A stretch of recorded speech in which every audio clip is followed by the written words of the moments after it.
Okay guys, so ni ada sweet potato, keledek. Okay, kita makan ni kejap.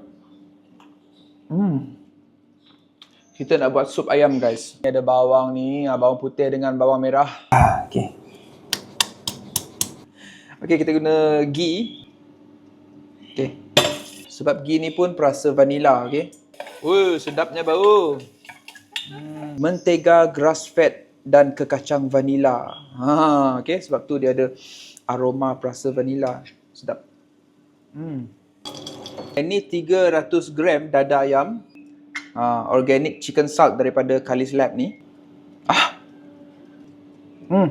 Sayang. Lepas tu kita letak ni guys, ginger powder. Okay, serbuk halia Sabah ni banyak ni. Alright. Ni avocado ni padat dengan lemak sihat guys. Kita ada sup ayam, ikan, avocado, kimchi. Okay, makanan padat khasiat, makanan sebenar, padat lemak. Esok sudah tua guys.